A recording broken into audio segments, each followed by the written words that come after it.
하나님 말씀 보겠습니다. 창세기 1장 1절로 5절을 보시겠습니다. 구약성경 1쪽입니다. 창세기 1장 1절로 5절 말씀 교도하신 가운데 살아계신 하나님의 음성을 들으시는 이 시간 되시길 바랍니다. 태초에 하나님이 천지를 창조하시니라.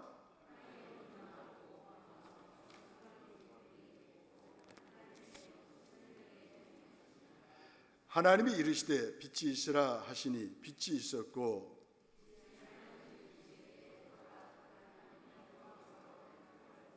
함께 보겠습니다. 하나님이 빛을 낮이라 부르시고 어두움을 밤이라 부르시니라. 저녁이 되고 아침이 되니 이는 첫째 날이니라. 아멘. 이 아침에 인생의 목적을 아십니까? 이런 제목을 가지고 함께 은혜를 나누면서 기도 제목을 삼기로 합니다. 제가 요사이에 돌아가신 분들을 보시고 또 병원에 아파서 입원하신 분들을 보시면서 제 인생이 무엇인가? 왜 인생을 살아야지? 인생의 목적이 무엇인가? 이걸 고민하면서 이 말씀을 준비했습니다.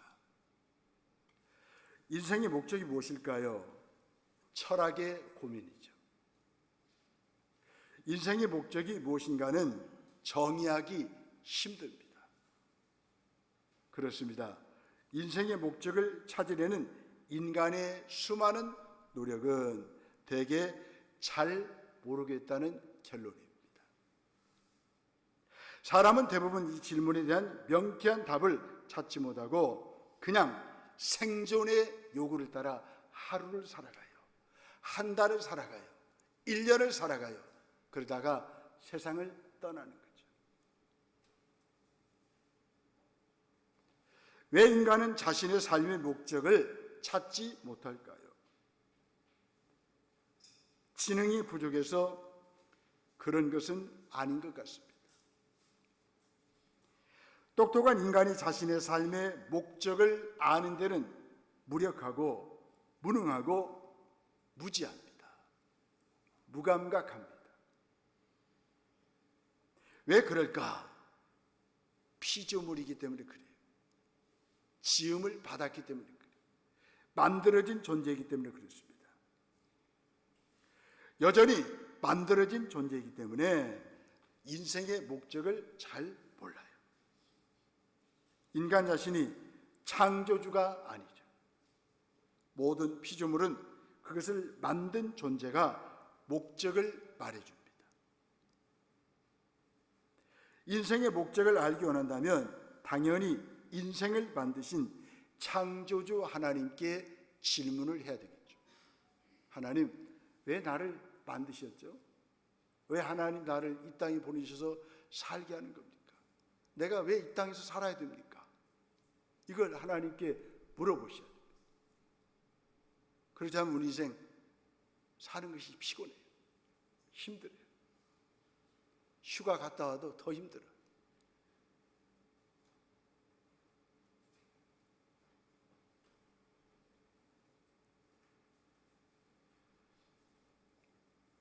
여러분, 하나님의 형상대로 우리가 만들어졌잖아요. 워낙 똑똑하다 보니 생각이 많아 교만한 것이 인간입니다. 그렇게 하나님 앞에 나와 예배 드리라고 해도 말을 안 들어요. 갈 때는 다 가요. 다 가는데 예배는 그렇게 부담스러운가 봐요. 왜요? 인생의 목적을 모르니까 그래요.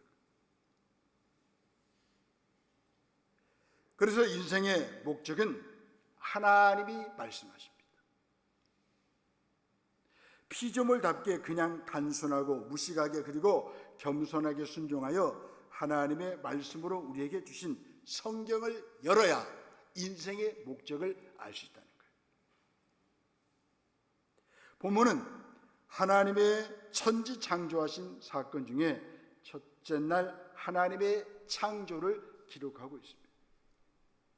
하나님은 첫째 날 빛을 만드시고 어둠과 구분하셨습니다. 하나님은 기뻐하시면서 실서대로 천지 만물을 창조하셨습니다. 하나님은 천지 만물을 창조하신 창조주이십니다. 창세기의 첫 번째 문장은 태초에 천지를 창조하신 하나님에 대한 선포입니다. 성경은 창조에 대해서 설득과 증명이 아니라 선언으로 시작합니다. 성경은 하나님이 어떤 분이고 무슨 일을 하셨는지를 알려주는 하늘의 계시. 1절에 보시면 태초에 하나님이 하늘과 땅, 천지를 창조하셨다고 말씀합니다. 그런데 주어가 누굽니까? 하나님이 하나님. 우리 인간이 주어가 될 수가 없어요. 하나님이 만드셨다는 거예요. 천지를 만드신 하나님께서 또 나를 만드신 거예요. 창세기는 천지 창조와 인간 창조를 통해 우주와 인간의 기원을 설명하고 있습니다. 하나님은 형체가 없고 비어있고 빛이 없이 어둡고 깊은 물로 덮어있는 상태에서 창조하셨습니다. 어떻게 창조했습니까? 질서가 있고 생명이 풍성한 상태로 채우시며 창조하십니다. 하나님의 창조는 죽음에서 생명으로의 창조입니다. 그러니까 이 하나님을 만날 때, 이 하나님을 믿을 때 우리 인생은 늘 역동적인 삶을 살아갈 수가 있다는 거예요. 하나님은 혼돈의 세상을 질서 있는 세상으로 만드셨죠. 텅 빈 공허한 세상을 풍성한 생명으로 채우십니다. 모든 어두움을 물리치시고 생명의 빛으로 세상을 창조하십니다. 인생의 참된 목적을 하나님 안에서만 발견할 수가 있습니다. 그래서 저와 여러분들이 예수를 믿는 거예요. 하나님을 섬기는 거예요. 나를 지으신 하나님 안에서만 찾을 수가 있어요. 하나님이 창조주가 되시기에 그분만이 인간의 의미를 아십니다. 인간은 하나님을 인정함으로 참된 목적대로 살아갈 수 있습니다. 자신의 주권을 하나님께 내어 드릴 수 있으며 창조주 안에서 복된 삶을 살 수 있어요. 모든 인간은 창조주 하나님께 철저히 의존하고 순종하며 살아가야 합니다. 창조주 하나님을 인정하지 않는 것이 죄예요. 나를 지으신 분이 분명히 계시는데 그분을 인정하지 않는 것이 죄라 그 말이에요. 자기 존재의 근원을 부정하는 것이 바로 죄입니다. 인간은 창조주 하나님 안에서만 존재의 목적과 삶의 의미를 찾을 수 있어요. 창조주 하나님을 발견함으로써 하나님 없는 혼돈과 공허한 삶에서 벗어나 질서 있고 의미 있는 삶을 살아갑니다. 하나님은 앞이 보이지 않는 캄캄하고 막막한 삶에 빛을 비춰주시고 풍성한 생명으로 저와 여러분들을 채워주십니다. 죄송한데요, 세상 어떤 거 갖고 채워지지 않더라고요. 여러분들 저보다 더 인생을 오래 사셔봤잖아요. 채워져요?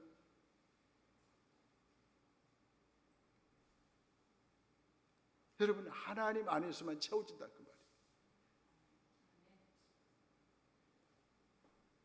우리가 세상의 자연 법칙에 따라 살아가듯이 우리를 향한 하나님의 창조 목적을 발견하고 그 뜻대로 살아갈 때 가장 인간다운 삶을 살아갈 수가 있다는 거예요.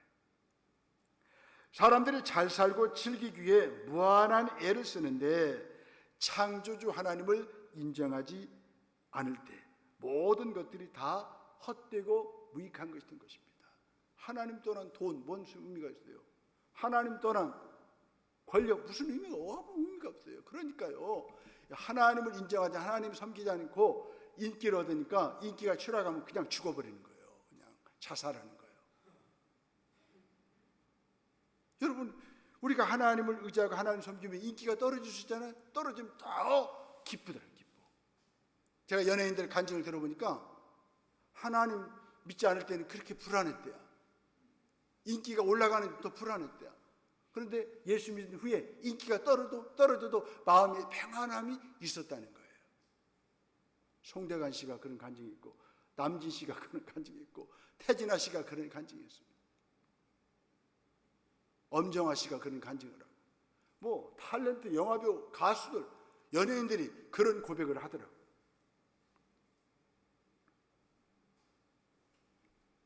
그래서 하나님을 만난 후에 인생이 이제 정리정돈이 되더라 그 말이에요. 질서가 잡혔다라는 고백을 하더라고요. 죽기는 왜 죽어요? 하루하루 삶을 하나님이 주신 선물인데.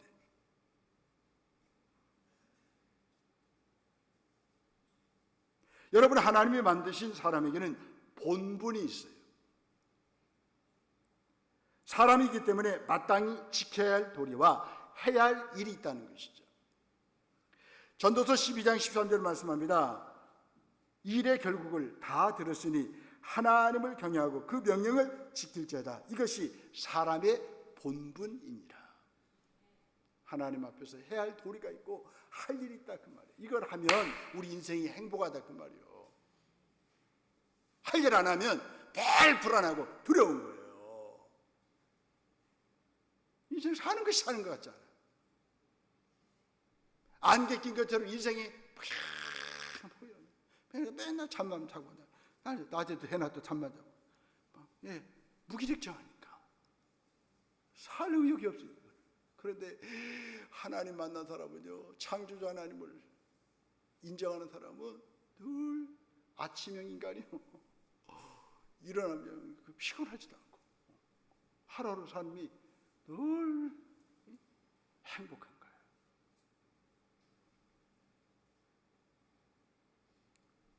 여러분, 사람의 본분이 무엇입니까? 하나님을 경외하는 거예요.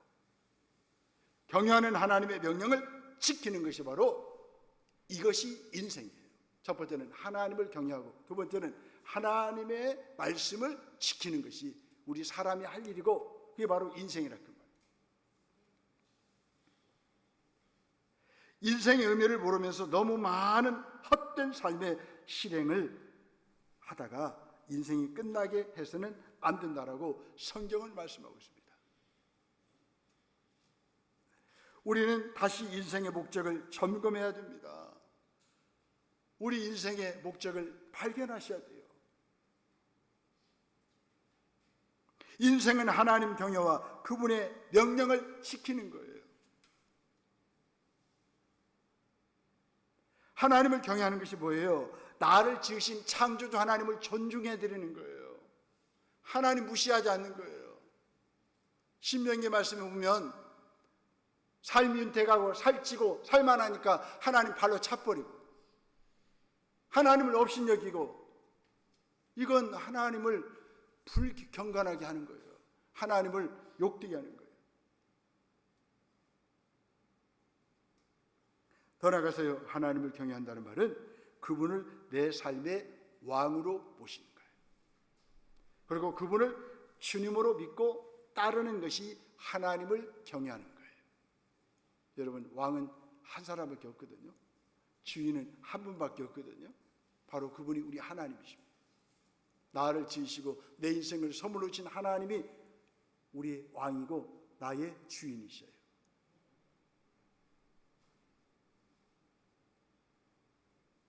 그분은요, 정치를 잘해요. 그분은 저와 여러분들 백성들을 위해서 얼마나 사랑하시고 아끼시고 끝까지 책임지신지 모르겠습니다. 예수님을 통해 죄 용서함을 받고 하나님의 자녀가 되어 영원한 생명을 얻고 이 땅에서 하나님과 동행하는 삶이 우리 그리스도인의 삶이에요.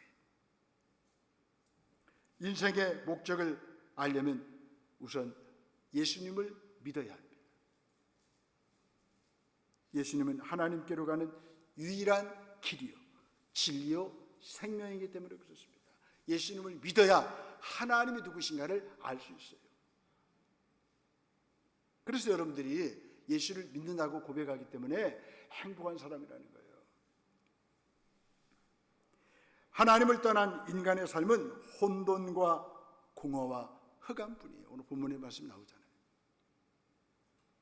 하지만 생명의 빛으로 오신 예수님 안에서 우리는 재창조의 빛을 경험할 수 있습니다. 빛은 성경에서 생명을 말하죠. 생명을 우리는 경험할 수 있다 그 말이에요. 갈라디아서 6장 15절에 보니까 우리는 다시 지음을 받은 사람, 새로 지음을 받은, 어디 안에서요? 예수 그리스도 안에서 새로 지음을 받았어요. 그래서 우리는 육체를 따라 살아가는 사람이 아니고 우리는 뭡니까?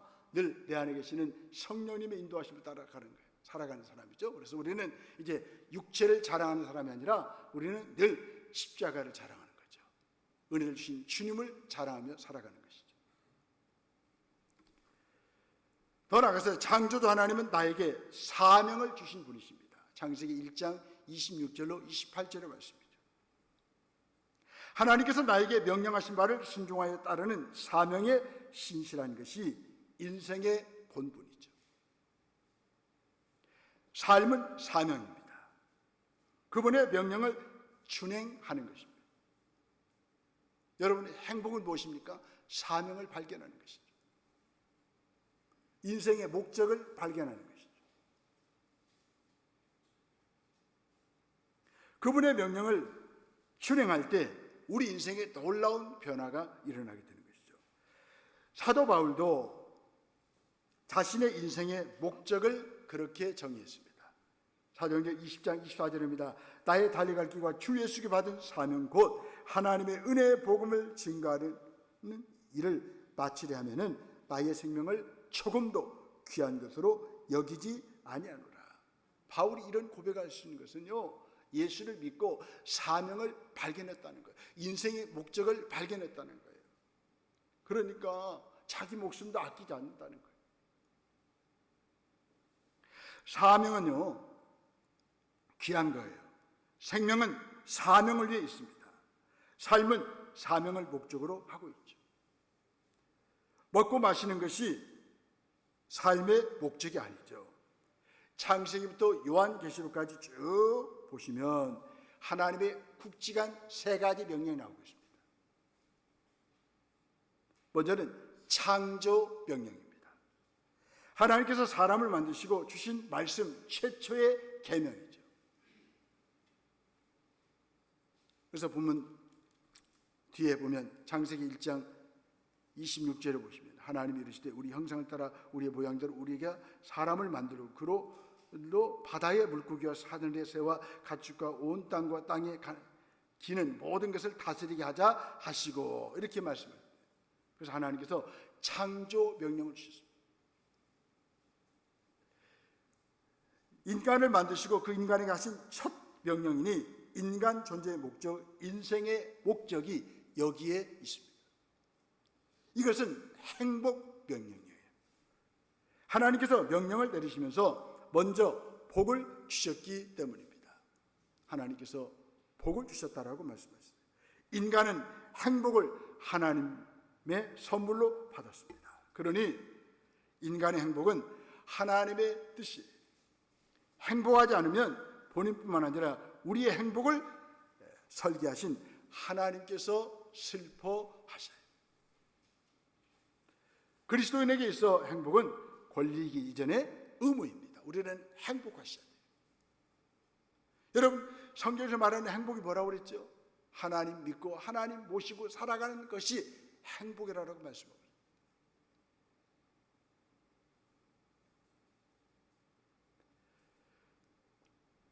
살아있다면 저와 여러분들은 행복해야 합니다.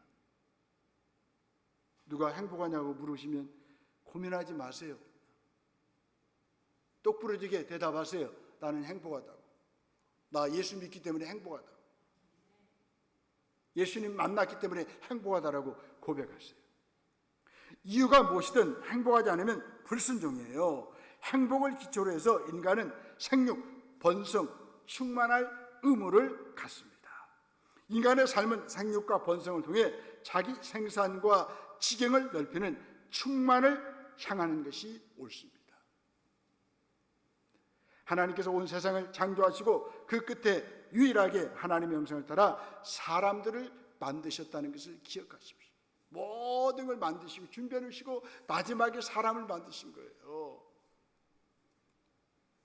내가 다른 것에 지배를 받으면 안 돼요. 하나님은 모든 걸 만들어 놓고 다스리라라고 하는 권세를 주셨어요. 다스리세요. 그 돈 몇 푼에 신앙을 팔으면 안 되죠.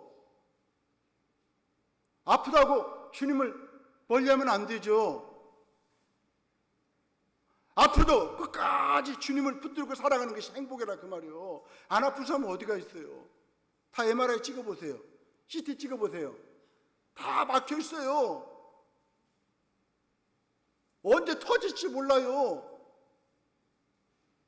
아파도 예수 믿고 예수님 의지하는 것이 행복이에요. 행복. 뭐 건강한 것만 행복이라고 말하는 그 가짜 복음이 가짜 복음.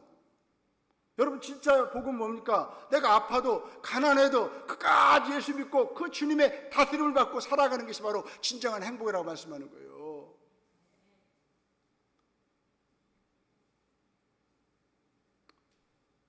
하나님께서 온 세상을 창조하시고 그 끝에 유일하게 하나님의 형상을 따라 사람을 만드셨어요. 그리고 하나님의 창조를 바탕삼아 계속 창조를 만들어가는 사명을 우리 인간들에게 맡기신 거예요. 그래서 우리가 살아야 할 이유가 있다. 거기 있다는 거예요. 창조주 하나님께서 이제 모든 것을 우리에게 맡기셨어요.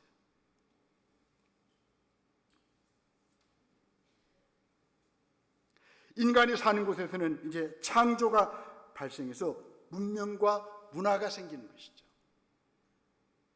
여러분 성경에 보니까 문화도 두 가지 문화가 있어요. 셋 문화가 있고 그 다음에 가인의 문화가 있어요. 셋의 문화는 하나님을 경외하고 하나님을 예배하고 하나님을 섬기고 하나님이 기뻐하는 일을 만들어내는 문화입니다. 그러나 이 가인의 문화는 하나님을 대적하고 하나님을 어떻게 해요? 섬기지 않아요. 그리고 죽이는 문화를 만들어요. 우리는 누구예요? 앞에 사람 앞에. 우리는 셋의 문화를 따라가는 사람이에요. 아벨이 죽고 나면 셋을 하나님 주셨잖아요. 그래서 아벨, 셋의 문화를 우리가 따라가는 거예요. 세상 문화는 하나님 없는 문화는 죽이는 문화예요. 근데 이런 살리는 문명과 문화를 우리가 만들어내야 됩니다. 그래서 이 명령은 뭐예요? 문화 명령이라고 말하죠. 창조 명령을 문화 명령이라고 말합니다. 하나님이 기뻐하는 문화를 이 땅에 만들어내야 됩니다. 생활을 위한 각종 기계를 만들고요. 그 다음에 의식주와 관련된 세상 그 모든 양식을 끊임없이 어떻게 합니까? 만들어내는 거죠. 학문과 예술이 나와요. 그래서 학자들은 학문을 연구하셔서 어떻게 합니까? 하나님의 뜻을 이 땅에 펼쳐나가야 돼요. 그러면 철학과 문학이 나옵니다. 철학도 뭡니까? 철학도 인간들은 해답이 없어. 질문만 있고 해답이 없어. 진정한 해답은 하나님 안에 있어. 이렇게 말해주는 게 진짜 철학자 아니겠습니까? 김영석 교수님 같은 분, 103세 사시는 분인데, 연세대 명예 교수님인데 그분은 예수를 참 믿고 끝까지 하나님 살아계심을 증거하잖아요. 그리스도인의 삶의 의미가 무엇인가를 말씀해 주고 있잖아요. 이게 바로 진정한 학자의 모습이 아니겠습니까? 또 시를 쓰더라도 소설을 쓰더라도 하나님을 드러내야죠. 물론 안 팔릴 수도 있어요. 그러나 하나님이 기뻐하십니다. 영화를 만들어내도 하나님이 기뻐하는 영화를 만들어내야죠. 하나님께서는 이 세상을 창조하시면서 매 단계마다 좋아하셨습니다. 보시기에 좋았더라. 보시기에 좋았더라. 다 하나님 만들기 다 좋으셨는데 인간들이 다 나쁘게 만들어놨어요. 그래서 오늘날 지금 영국, 유럽 보십시오. 지금 뭐라고 말합니까? 물이 없어요. 지금 물이. 그래가지고 하루에 한 번씩 머리 감지 말래. 물이 없으니까. 여러분 유럽과 영국 같은 데가 성경의 권위를 부정했습니다. 여러분, 성경을 잃으면 예수를 잃고 믿음을 잃어요. 모든 걸 다 잃어요. 유럽게 회개해야 됩니다. 하나님께 돌아와야 돼요. 여러분, 제가 이제 다음 주에 우리 장로 부스런이 이제 저녁 예배 시간에 유해수의 말씀 가지고 제가 전할 텐데요. 이 재앙의 근원은요, 하나님께 돌아오지 않으니까요. 하나님 떠나서 그래요. 하나님께 돌아오면 하나님께서 재앙으로부터 어떻게 우리를 건져 주십니다. 여러분, 가뭄 우습게 여기면 안 돼요. 난리 났어요, 지금 유럽. 저수지가 말라가고 있어요, 지금. 그런 걸 보면서 우리도 회개하지 않냐면 이 구이저수지가 말릴 수가 있어요. 옥정우가 말릴 수가 있어요. 그러면 우리 머리 못 감고 머리 못 감고 물수건하고 닦고만 와야 돼요, 이렇게. 여러분, 심각한 거예요, 여러분들. 신앙생활 잘 하셔야 돼요. 유럽이 아시잖아요. 교회가 나이트 클럽에 넘겨졌어요.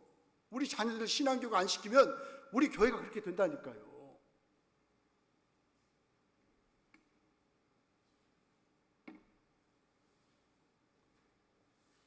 여러분, 좋은 세상을 인간들이 다 나쁘게 만들어놨어요. 못되게 만들어놨습니다. 창조의 대리인으로 인간이 문명과 문화를 계속해 창조해 나갈 때도 하나님께서는 계속해 보니까 참 보기 좋았다라고 말씀하셨습니다. 우리들의 행복한 창조의 삶은 하나님께 기쁨이요 영광입니다. 인생의 목적은 잘 먹고 잘 살아서 하나님께 기쁨을 드리는 거예요.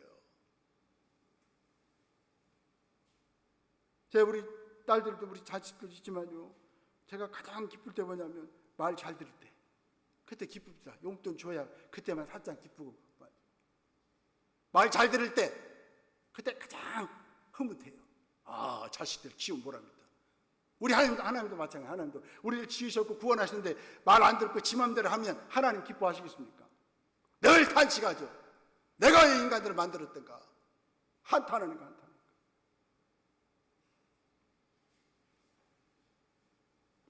인생의 목적은요, 하나님을 기쁘시게 해드리는 거예요. 그리스도인은 열심히 공부하고 성실하게 일하고 부지런히 창조하여 하나님을 기쁘시게 해야 됩니다. 하나님께서는 예초에 인간에게 창조의 명령만 주셨습니다. 피조물로서의 인간과 창조주 하나님 사이의 존재 위치적 경계인 선악과 외에 다른 어떤 금기사항도 없었습니다. 그러나 문제가 생겼습니다. 하나님의 형상을 닮아 자유로운 인격체였던 인간이 죄를 지었습니다. 하나님의 창조에서 의도하지 않았던 죄가 세상에 들어왔어요. 그러니까 다 망가져버립니다. 모든 관계가 무너져 버렸습니다. 인간이 하나님을 피해 숨었습니다. 자신의 아내의 잘못을 하나님과 아내에게 돌려버렸습니다. 누가요? 아담이. 못된 사람이죠. 한 몸이었던 남편과 아내의 사랑이 지배와 종속 관계로 바뀌어버렸습니다. 피조 세계를 관리하는 거룩하고 행복한 일이 생존을 위한 고통이 되는 노동의 소외가 되어버렸습니다. 그리고 통치하고 다스리도록 명령받았던 자연이 인간에게 적대적이 되었습니다. 그래서 이 코로나19 때문에 이렇게 고생하는 거 아니겠습니까? 관계가 깨져버리니까 자연이 우리를 공격하잖아요.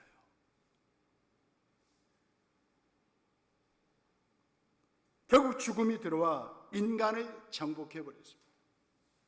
하나님의 생기를 받았던 인간이 죄를 범하여 죽음이 운명이 된 존재로 전락했습니다.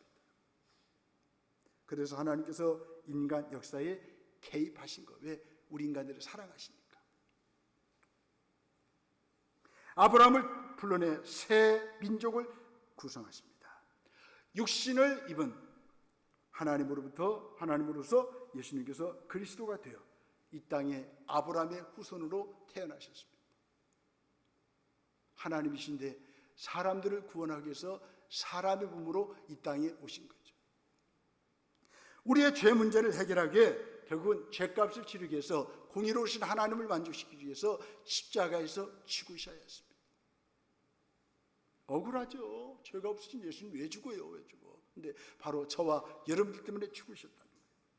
그 죄의 형벌인 죽음을 이기면서 다시 사셨습니다. 이 놀라운 구원의 선물을 손 내밀어 받는 것이 믿음이라고 말합니다.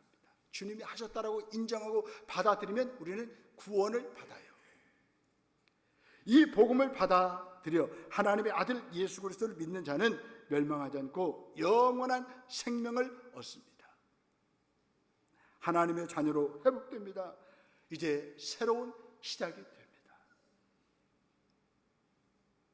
모든 그리스도인들에게 창조 명령뿐만 아니라 세상을 구원하기 위해 복음을 전하는 구원 명령의 완수가 필수적인 사명입니다. 첫 번째는 창조 명령, 두 번째는 구원 명령을 우리에게 주셨습니다. 이것을 위해서 우리 인생을 살게 하신 거예요.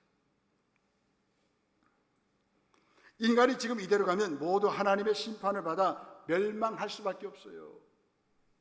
죄의 노예가 되어 죄의 삭은 사망 죽음이에요. 결국 어디입니까?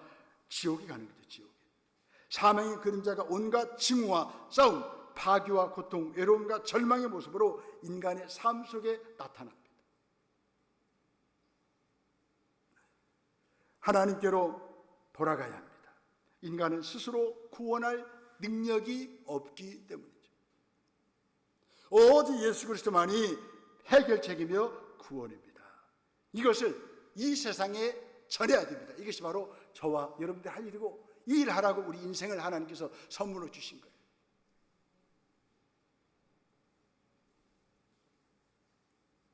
그런 의미에서 그리스도인의 인생의 목적은 복음 전파와 영혼을 구원하는 일이에요.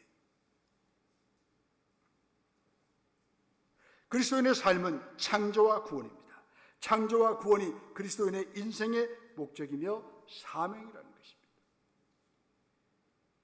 여기에 한 가지 중요한 사명이 포함됩니다.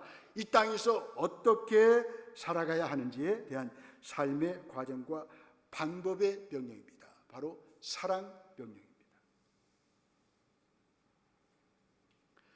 요한복음 13장 34절은 예수님께서 말씀하십니다. 새 계명을 너에게 주노니 서로 사랑하라. 내가 너희를 사랑한 것 같이 너희도 서로 사랑하라. 이 땅에서 인생이 무엇입니까? 살아있다는 것은 관계를 갖는다는 것이에요. 인간은 인격체로서 다른 인격체와의 관계를 가져요. 어떤 관계를 가져야 할까요? 싸움과 징후, 경쟁과 시기입니까? 인간 불행의 원인들이죠. 역사가 비극으로 가득 차게 만들었던 인간 관계들입니다. 그 반대 관계가 무엇입니까? 사랑이죠. 인생이 무엇입니까? 인생은 사랑하는 거예요. 인간이 하나님을 사랑하고 다른 사람을 사랑하면 그는 행복한 인생을 살고 있다고 봐야 합니다. 육신을 벗고도 가져갈 수 있는 것은 저와 여러분들이 일생을 통해 가진 관계입니다. 내가 사랑을 할 때마다 내 영혼에 더해진 사랑이 함께 그곳으로 갑니다. 사랑한 것만 남아요. 사랑하는 것만 남는다니까요. 하나님께서 우리의 영혼을 꿰뚫어 보시면서 그 안에 담긴 사랑의 무게와 질량을 검증하실 것입니다. 인생의 본분이 무엇입니까? 그리스도인의 이 땅에서의 존재 목적이 무엇입니까? 창조주 하나님을 경외하고 그 명령을 지키는 일이죠. 창조주 하나님을 섬김으로 그분께 영광을 돌리고 스스로 행복하는 것이 인생의 목적입니다. 여러분, 죄송한데요, 하나님 제껴놓고는 절대 행복이 없어요. 그 가짜 행복이 가짜예요. 나를 죽이는 행복이에요. 하나님을 경외할 때 진정한 행복이 우리에게 주어지는 거예요.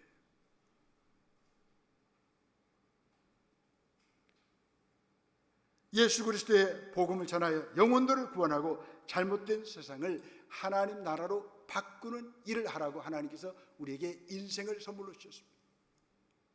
그게 인생의 목적이에요. 하나님을 사랑하며 내 주변에 두신 내 이웃을 내 몸과 같이 사랑하는 일입니다. 하나님은 나에게 사랑을 할 대상을 주셨습니다. 예수님을 만난 사람은 재창조의 은혜를 경험하고 인생의 목적을 발견했습니다. 발견했으면 그대로 순종했어요. 그대로 따라갔어요. 여러분, 성경에 보면 사마리아 여인이 나오잖아요. 삭개오가 나오잖아요. 베드로가 나오잖아요. 또 많은 사람들, 바울도 나오고. 그런데 이 사람들은 예수님을 만나기 전에는 오늘 본문에 있는 말씀처럼 혼돈과 공허와 흑암의 인생이었습니다. 그런데 예수님을 만난 후에 인생이 바뀐 거예요. 그때 생명이 비치신 예수님을 만남으로써 그들의 혼란스러웠던 마음이 질서로 바뀌었습니다. 공허했던 마음이 풍성함으로 채워졌습니다. 흑암이 가득했던 마음에 빛과 소망으로 넘쳤습니다. 죽음에서 생명으로 옮겼습니다. 저와 여러분들이 믿는 그 예수님 때문에 우리가 이런 은혜를 경험하게 된 거예요. 인생에 놀라운 변화가 일어났습니다. 나는 창조주 하나님을 섬기고 예수 그리스도 안에서 인생의 목적을 알고 발견하셨습니까? 자신이 누구인지 깨닫고 인생의 목적이 무엇인지 알 때 가치 있는 인생을 살 수 있습니다. 그런가 하면 하나님이 기대하시는 인생을 살 수 있습니다. 어떻게 살면 하나님을 기쁘시게 하고 우리도 행복할 수 있을까요? 창조의 목적, 인생의 목적에 걸맞게 살아가는 일입니다. 나의 존재가 하나님으로부터 비롯된 것을 알고 매 순간마다 감격하고 감사하는 일입니다. 아멘. 기도하겠습니다.